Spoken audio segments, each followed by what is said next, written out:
بسم الله الرحمن الرحيم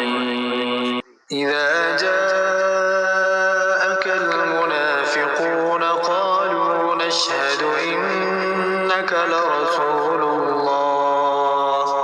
والله يعلم إنك لرسوله والله يشهد إن المنافقين لكاذبون اتخذوا أيمانهم جنة فصدوا عن سبيل الله إنهم ساء ما كانوا يعملون ذلك بأنهم آمنوا ثم كفروا فطبع على قلوبهم فهم لا يفقهون وإذا رأيتهم تعجبك أجسامهم وإن يقولوا تسمع لقولهم كأنهم خشب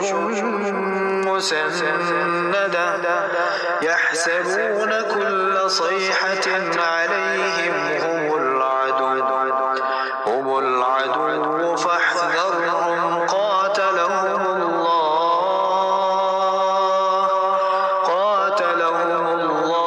أنى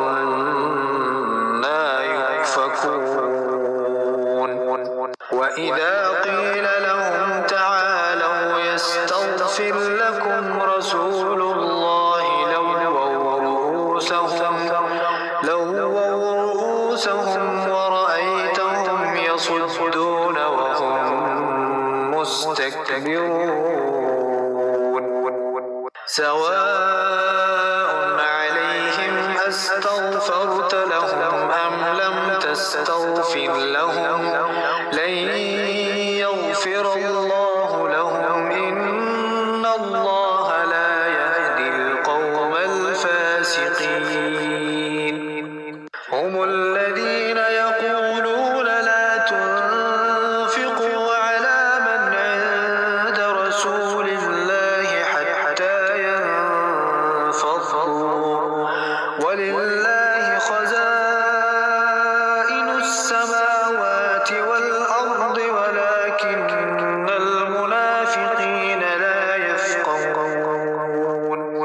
يقولون لئن رجعنا إلى المدينة ليخرجن الأعز منها الأذل ولله العزة ولرسوله وللمؤمنين ولكن المنافقين لا يعلمون يا